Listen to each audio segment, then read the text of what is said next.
অবিবাহিত থেকে বিবাহিত বাদ দিলে কি থাকে? এই প্রশ্নের উত্তর আজকে যে দিতে পারবে তাকেই আজকে দেওয়া হবে নগদ 25,000 টাকা।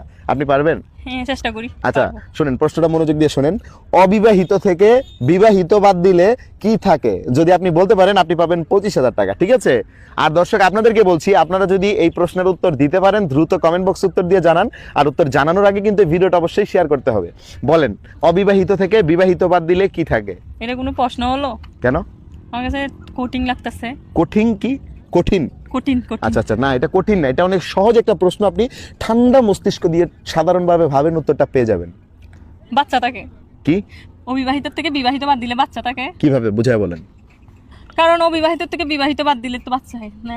কিভাবে হয় নাই? যে অন্য কিছু হইব। কি থাকে ভাই? শোনেন, প্রশ্নটা অনেক সহজ।